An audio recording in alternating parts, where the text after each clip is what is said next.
Resident statements. Rosemary Warren.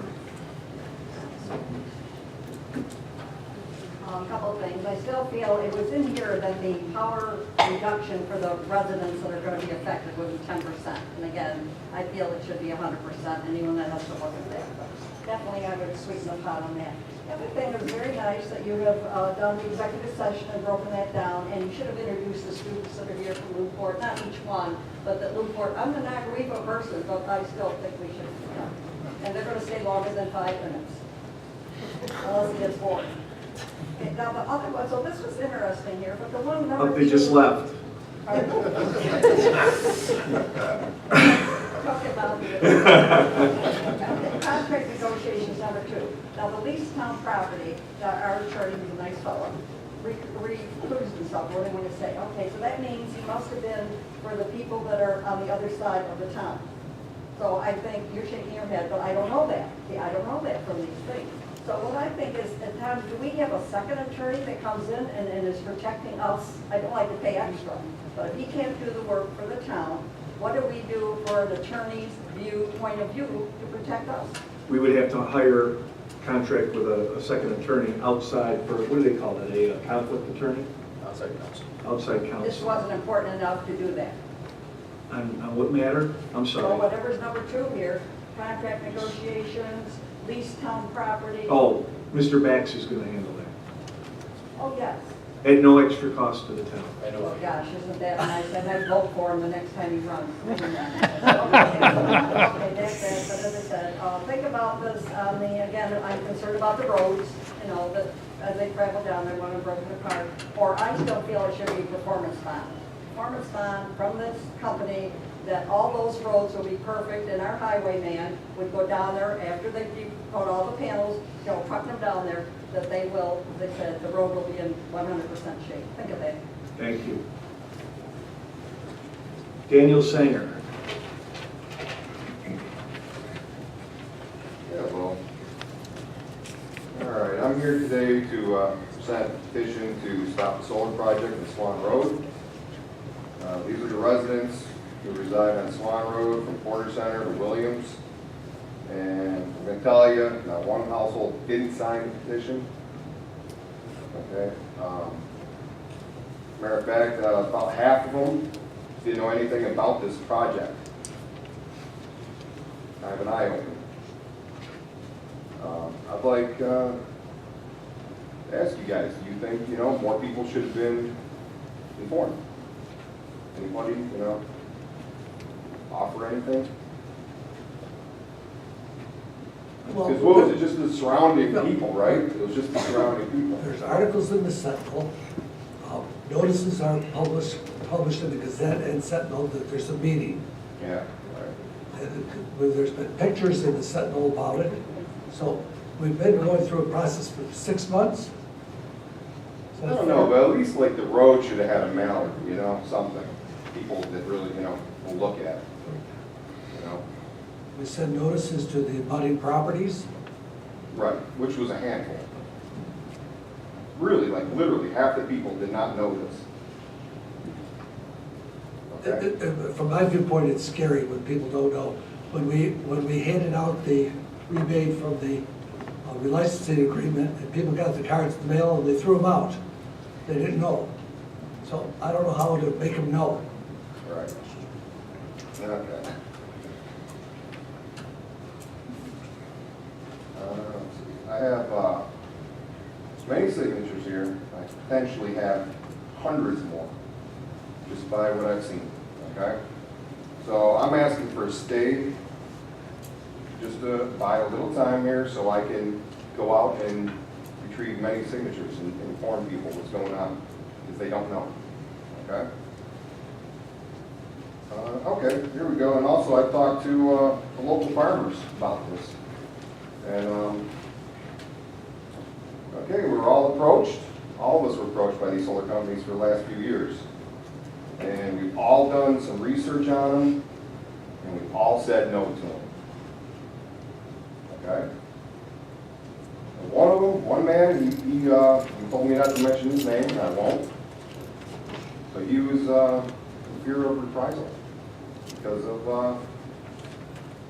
one man with power, which was the building inspector.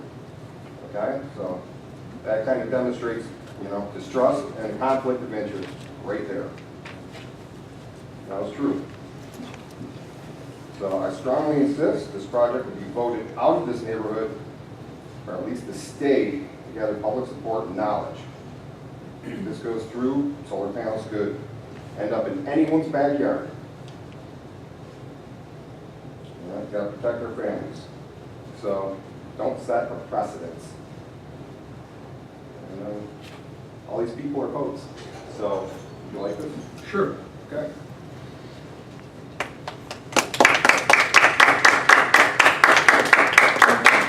I'll get a lot more of those, believe me. Mrs. Sanger. I'm sorry. Pardon? Okay. Steve Lyle. I was going to ask about the microphones, but it looks like Donna's going to handle it. Okay. Tobin Gorman. Good evening. On March 14, 2011, there was a public hearing here regarding the comprehensive plan and zoning code. Supervisor introduced Drew Riley and Ellen Parker of Wendell Engineering. Riley updated the board and residents of the progress of the comprehensive plan and zoning code. The existing comprehensive plan was adopted in the year 2000. A plan is required when you zone. You must zone in accordance with the comprehensive plan. This is from the minutes of the town zone meeting on that date. I touched on this document at the last meeting, the town's own comprehensive plan. And just to touch on what I think is important. The comprehensive plan is designed to provide a community with guidelines to use in assessing current and future policy decisions. Under New York State town law, a comprehensive plan, while not required, is recommended as the basis for making land use and zoning decisions. Now, this is the 2011 comprehensive plan update. Under agricultural land use, the town of Lewiston supports agriculture as an important component of the town. It contributes to the rural character and is a significant element of the town's economy. Policies should discourage converting active agricultural lands to non-agricultural use and encourage the maintenance of state agricultural districts established under Agriculture and Markets Law, Article 25AA, as tools in support of farming. There's a map included with this document that the town of Lewiston did that clearly shows that the location in which we reside and where this is proposed to be does not fit within that plan. It's shown elsewhere where it may fit, but not here, hence the special use application. As part of the bigger comprehensive plan, for the county, I would hope that every one of you who read this in detail, I did, gave me a headache. You're about to embark on a vote, on a decision that should be based on what's in this document. Is there anybody that hasn't read this document, read it thoroughly, understood it? Thank you for your honesty. Within that document, there were surveys that were submitted by the various townships. I found it interesting. There's one that's in there from the town of Lewiston. It says, survey completed by, see below, under name, Tim Masters, Robert Martinez, Carol Brandon, Chris Salata, and John Sharp. It then asks some questions under land use. What do you consider to be the three most significant assets or opportunities in your community today relative to land use and transportation? And the answer that was put here, number one, the escarpment, river access and parkland, and picturesque views. I can tell you I live there. Right now, it's picturesque. It's beautiful. Number two, the promotion of a country-like setting. It's absolutely what we have right now. That's the way it's been. It's the way it is today, before this vote. Describe your community's goals and objectives for land use and transportation, as well as any actionable steps that can be taken towards accomplishing those goals. The response that the town put forth was to promote continued stability in established neighborhoods. I live there, and I'm here to tell you, it's pretty established. So one more minute, Tobin. Oh boy, I'm going to go faster than I've ever gone before. With respect to this document, the Niagara Communities Comprehensive Plan 2030, the purpose of the plan is to unify existing countywide planning efforts under a single umbrella as a guidepost to assist in decision-making over the next 20 years. In there, a snippet, trying to be fast here, I apologize. The conversion of land from one use to another is reflected in apparent changes in community character. Our community hasn't changed. This is a proposed change. This will reflect a change, but there has not been a change in that community. Under key goals and recommendations, to preserve the amount of viable countywide agricultural acreage from further conversion to other land uses, reduce development pressures on existing farm practices, and maintain open space resources.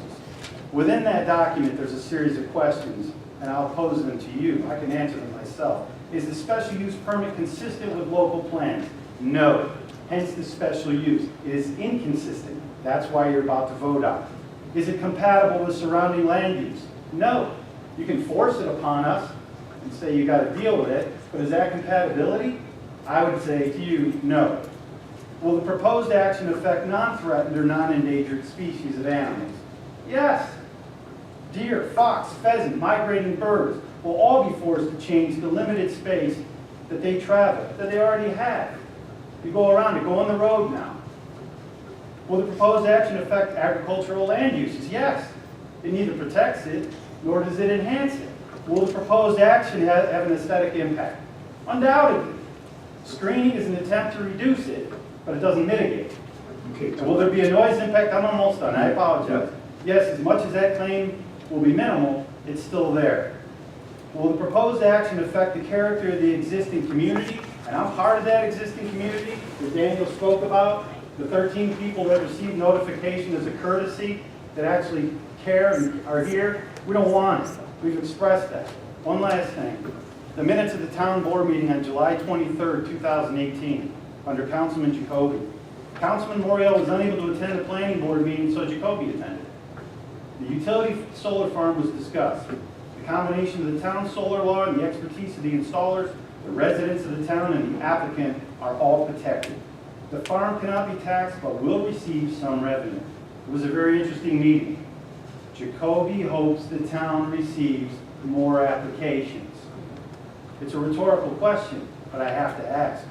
Why did Jacoby hope that the town would receive more applications? Okay, thank you, Tobin. And I'll let him address that when he gets his. Thank you. Thank All you. right, good job. That is all that's signed up to speak. Is there anybody else that wishes to speak on any topic? Yeah. I just have a few things to say. I'm Patty Gormley. I live 1962 Swan Road, right across the street, right next to Sanger's Farm.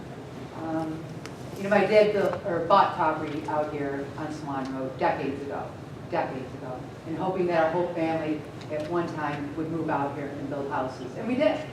I live here, my sister lives here, my parents live over there. I have lots for sale on the other side of my father. I own 2 homes right in that area, that stretch of land right there. It was something that we always wanted, and it's beautiful out there.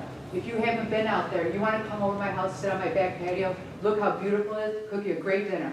It's absolutely beautiful out there. And what this is going to do to that, it's going to ruin it.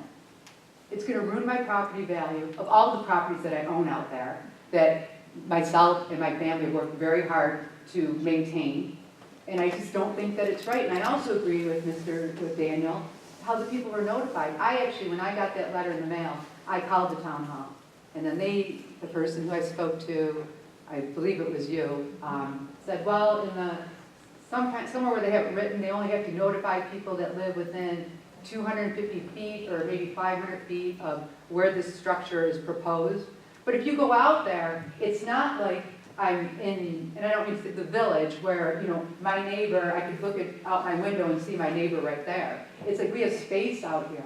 I think everybody on Swan Road, Williams Road, Porter Center, everyone in that area should have been notified, and they weren't. There was 12 names on the mailing. 3 of them were my properties, and then my sister and my parent. So there's like, how many people were really notified? Nobody. I mean, I think that this is being rushed into. People don't know about it. And I don't understand how, all of our lives we've lived here, we've paid, I lived in Lewiston my whole life. Always supported Lewiston, new restaurants open, go try them out, love them, spend, put a Tops in Lewiston instead of going somewhere else. Always supported Lewiston. Why can't Lewiston support us? And just give the consideration that this doesn't have to be done right now, and it doesn't have to be done in my front yard or someone else's backyard. Thank you. Thank you. Okay, anybody else would wish to speak? I'm just going to piggyback on that. That's my sister. That's my brother-in-law. I'm at 1968 Swan Road, and I'm a lifelong resident of Lewiston. We are the community. We do not want an industrial-sized solar plant in a residential area. We live there. There's houses there.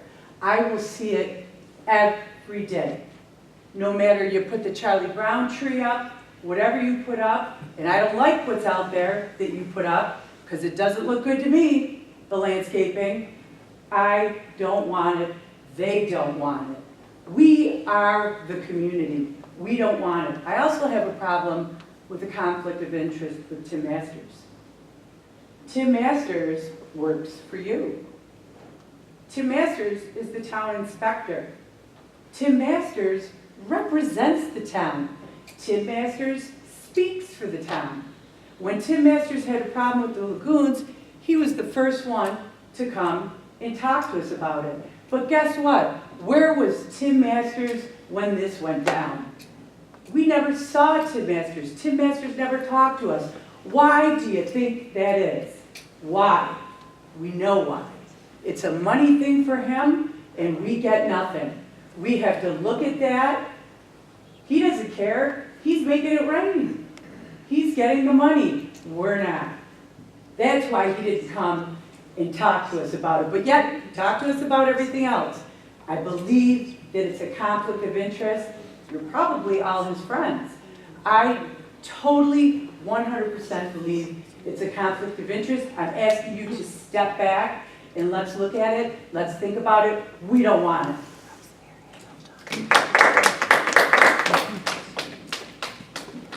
Okay, anybody else? I'd like to piggyback on hers now. I'm Terry Sanger from 1901 Ridge Road, and I'd like to piggyback on the whole conflict of interest thing. I would like to have that looked into a little more. I read the Code of Ethics for Town of Lewiston, and there is a significant conflict with this project, and I'm requesting on record that we do look into it, on the record that we look into it. On the record. That's all. Thank you.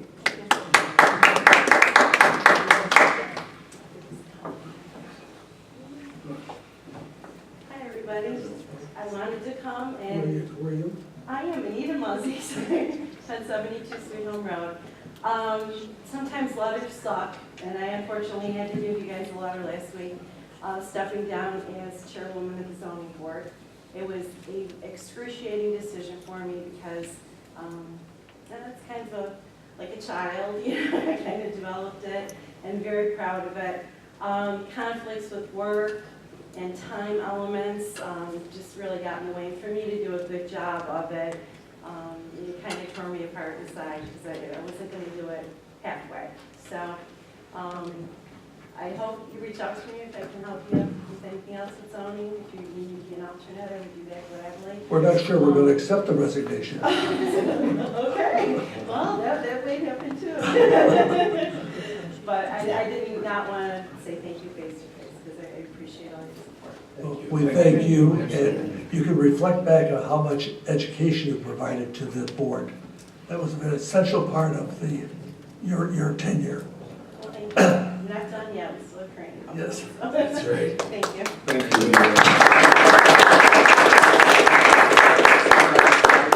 Piggyback on that and just say it's a shame we're losing Anita Muzzy as the ZBA chairwoman. I go to all the ZBA meetings, I go to a lot of meetings in the town, obviously, as the town attorney, and we should only be so lucky to have such a dedicated public servant. So thank you. Thank you, Anita. Anybody else? Okay. Motion to close the move on from the resident statements. Department head statements. Captain Kane, I didn't know what to call you there for a second. What do we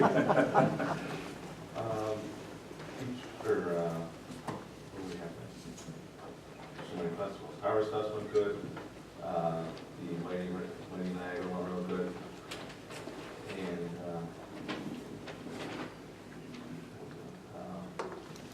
next year we got this letter from Mighty Niagara. Either one of those dates, I was just looking at our calendar, would look for 14th or 28th. They've always done the second weekend. We're looking to move it to the 28th for heat. Due to the heat. Who will generally reach out to the Mighty Niagara? Will Chief do that, or The chief works with them and. Donna, would you do that? Yeah. So the 28th works better? For them, it's looking at it doesn't, it's the Peach Fest is always the first weekend and the Harvest Fest is always the third weekend. So either one of those two weekends are open. So either one's good. Great. Okay, thank you very much. Bill Conrad, Deputy Supervisor, anything? Nothing? Jeff Ritter? Nothing at this time. Okay, Bob Lennon, you on the agenda? Brian, anything? Okay, Dan Zano? Nothing. Brian? Nothing? Have you seen everybody, anybody else? Okay, Donna? You received in your packets a proposal from 360, our host for our Town of Lewiston website. We are looking into making it more mobile friendly, because if you go on it now, it's just doesn't fit on your phone. And we are also going to be updating some of the ways that things work on it, trying to focus on things that the residents are asking for it to be in the front page. And the proposal from 360 is for $1,830 to help us to do that for our website. I spoke with Jackie regarding a budget code, and she can maybe speak to that. Do we also have to approve the 120 a year? Yes. That's a SSL certificate. I would be in favor of this. Especially if we could have a relationship with them, and then a few years down, we could do it again. Technology changes, our needs will change. Do you have the budget code? We have, we're gonna use town communications, which is A00809504000000. Okay. Need a motion to approve the, I don't know what you call it, purchase or the contract with Theme Zero Template Responsive Redesign website fee of $1,830, along with an SSL certificate of $120 a year from account A00809504000000. So, anything else before we vote on that? Nope. Nope. Second. A motion and a second, all in favor? Aye. Opposed? Motion carried. Anything else? In regards to the microphones, we have 2 new ones, and I've ordered 6 more that will be in by the end of October. They're just on back order, and that's really, I mean, the microphones that we have up here now is from them being moved and all that, all the wiring in the middle of it is what's making all the crackling and stuff. That's why everybody just kind of like leans in to talk into their microphone. but the new microphones are gonna be the smaller ones there, and we have 6 more coming. That's really all I can say. Steve, were you able to hear Jackie when she spoke? I could, Yes. So that mic is picking up well. by focusing, yes. Thank you. Anything else, Donna? Oh, that's it. Okay. Approval of the meeting minutes. Move for approval as presented. Second. Motion and a second? Do you want the date in there? Yes, yes. Do you want to do public hearing on September 10th, 2018? Move for approval. Second. A motion and a second, all in favor? Aye. Move for approval of the regular meeting on same date. The senators just not good enough. No, we'll do it. Motion and a second. We have a motion and a second, all in favor? Thank you. Aye. Thank you. Audit payment. I move to approve the regular abstract of claims number 2,782 to 2,946 and recommend payment of the amount of $226,652.64 plus the post audit of $8,979.16. Second. We have a motion and a second. Any questions on the matter? All in favor? Aye. Opposed? And I thank Councilman Bax for switching with me so that he could do it next month. Old business, board commission vacancies. Well, we now have another vacancy on the ZBA. We need to make a new chairman of the ZBA. At this time, we're not ready to do that. I believe Norm Meckler will host the next zoning board on October 18th, and hopefully we will make move somebody to that position before that. So that leaves open a ZBA vacancy as well, and nothing's changed with the cable and the Board of Ethics. Streetlight request, Vista North subdivision. Thought that was tabled. Yeah, we had tabled that off the agenda. Yeah. Off the agenda, yeah. We're in the process of negotiating with NIPA for new streetlights. On the ditch pipe request at Adams Circle, I'm meeting the gentleman tomorrow night at 5:30 to go. We're going to walk the ditch and the pipe. We're going to meet just before dusk. We're going to look at a few options there. So our engineer was out there with me. So we are looking into that still. If there is a problem with drainage out there, it's not directly in his backyard.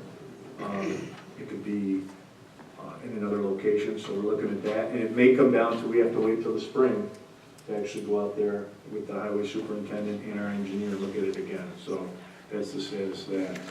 The solar farm application for Swan Road. Mr. Supervisor, could you ask our attorney to summarize the 3 or 4 different options we have before us? Sorry. I guess really you have 4 options. Approve with conditions, deny, or punt your decision until further down the road. Those are your options.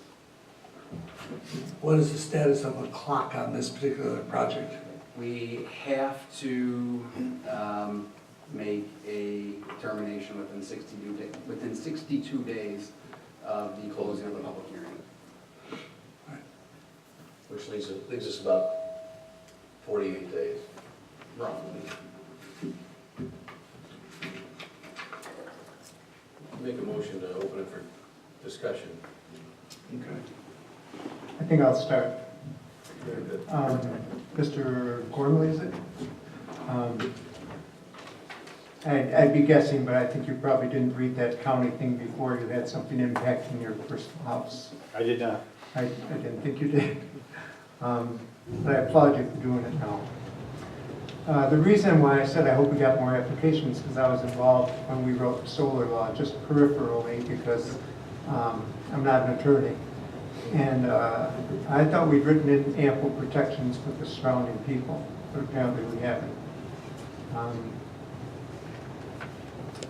Mr. Gormley, you raised some very valid points about are we in keeping with the master plan? Are we following the county plan? And it does beg the question, why do we write these plans if we don't make some attempt to adhere to them? Having said all that, I just don't know that, it's easy for me to say because it's not next door to me. But I think if I had a stand of trees between me and it, I wouldn't be all that upset.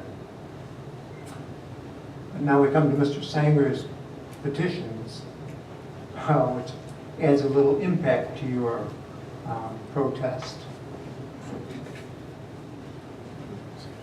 I would hope that if we punt it down the road for another meeting or two, and it's not going to kill the project, is it? Right. We're battling against a nice sort of timeline, so the funding for the projects are closing as more companies go after it. Right. So it's hard to say.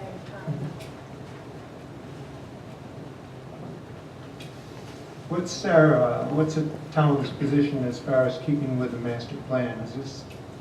Do you see that as a conflict? I don't, because the master plan is, I guess, an overarching, looking at it at the macro level. And when you look at it at the micro level, things can change.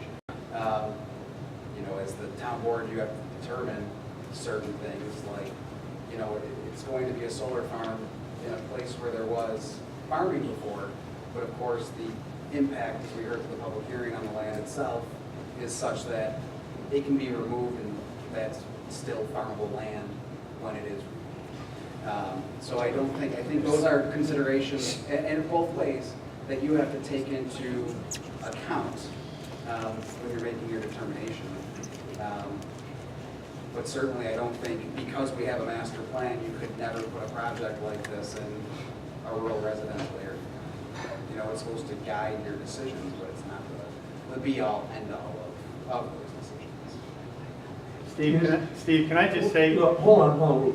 Is there any provision for situations where there's a loud hue and cry from surrounding neighbors, such as this, that should impact this? I mean, certainly you've got the neighbors coming and speaking, and what they say is all part of the public record, and that should be made part of, you know, and considered and made part of the record and your decision and your findings in any particular manner. So certainly when residents come and speak, absolutely, that's the purpose of a public hearing, is to inform the board members, to take all sides into consideration, and then let you make your determination, you know, based on the facts as you see them. Thanks, Ryan. Mr. Jacoby, I mean, I have the same struggle that I think you have, and I've had a difficult time with this issue because we have a basic understanding that people are free to do what they want with their own properties within reason, and that's where the zoning comes in, and we're not. And yet we also have to take into consideration the impact on other people's property, their quality of life, and what they've become accustomed to.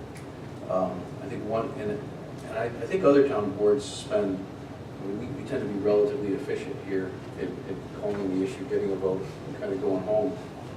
But I think this one deserves some attention, and one of the issues that we've kind of heard about but not really discussed is the I would say apparent or the inferred conflict of interest with Mr. Master. That being said, and again, I'm just bringing this up for discussion. I've heard in certain other municipalities where possibly going outside of the town to borrow a town, building inspector from a neighboring town, to have that person take a look at our building code to make sure that all of the things have been looked at and this is appropriately zoned in compliance with our law. Again, Sim is more than capable of doing that. Chris, again, who's had his hands on this, is no impact or characterization of his work. My point is that we've never really discussed that issue, number one. I certainly don't feel that there's been a conflict at all, but I want to make sure that as we go forward, that this is something that's certainly been vetted properly, and we discuss. I mean, whenever there's an issue legally or in the town, we go to the state police to make sure that our police department doesn't have any undue influence on the case. And maybe going outside of our jurisdiction for a quick look and maybe once over might be a good thing in addition to what issues could happen. I mean, I suppose, obviously, it's always a town board. Thank you. In terms of the conflict of interest issue, that was contemplated when the project came in. And the town did take steps to eliminate that conflict by removing Tim from the process, so he had no review or approval, really any participation in the process other than a normal property owner would have in terms of submitting documents to the building department, just because it is his property. But he did officially recuse himself in writing that was provided to the town board. As far as I'm aware, he's not participated in any decision-making or anything like that involving the property. And we've had Chris from the building department spearhead this project. Anytime we review a project too, and I just want you to have this background so that you can make your determination.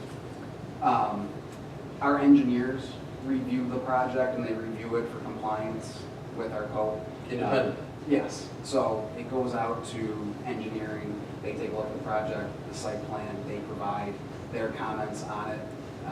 It goes to then, this project, the planning board. The planning board reviews it, takes a look at it, they make their recommendation, and then it comes to the town board. And obviously, you review it, have a public hearing, and make your determination based on all that information. But, so it does get reviewed several times throughout that process. I mean, and I'm sorry, I don't mean to be going on, but I mean, my biggest issue is I did not expect that we were going to receive this much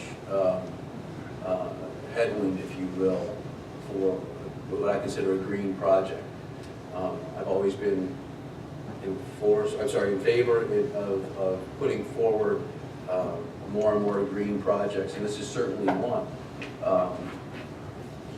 That being said, I'm also a proponent of people being able to do what they want with their own property. I don't believe that there's a conflict of interest internally. I'm glad that there's independent review, but as I mentioned, we're hearing terms like we need to protect our families from projects like this, and that kind of just, I'm not exactly sure what we're protecting our families from, other than the lack of, or the loss of property value. And again, we do represent the residents. We have an obligation to them, but we also have an obligation to hold up our code and make sure that we've done everything right. And again, if everything has been followed, then to make the decision accordingly. So a lot to consider. I'm having a very difficult time with this particular decision. Well, I could say I haven't taken this lightly. I met with Mr. Gormley for over 2 hours in my office approximately 2 weeks ago. We talked after the first public hearing out in the parking lot. Then this past Friday, I met Mr. Sanger and his wife and Tobin Gormley again. We went over the issues. We went over some concerns. I think the biggest issue, I know the site thing, and Tobin had told me one time that he wanted screening, we work with Borrego with screening, is the unknown. One of the individuals said, I guarantee you my property value is going to drop. Well, we can't guarantee anything in this matter because it is a big unknown. We talked about that. Either making the property worth more or worth less. It is an unknown. But I know I've done my due diligence trying to talk to as many people that are as concerned from the neighbors. I've driven by there. I saw Mr. Sanger Saturday when I drove by. I looked at different angles. Obviously, right now the corn's 8 feet high. If you drove out there today, you'd approve it without even thinking twice about it. And I said this is the perfect time of year to be out there and you see the corn. With that being said, next year I believe will be soy, or soybeans, and then it'll be corn every other year. I know you had discussed possibly if we can get the farmer to plant corn and soy, split the field, where you'll always have corn either in the back or in the front every other year, or every year. And that was one of the discussions we talked about.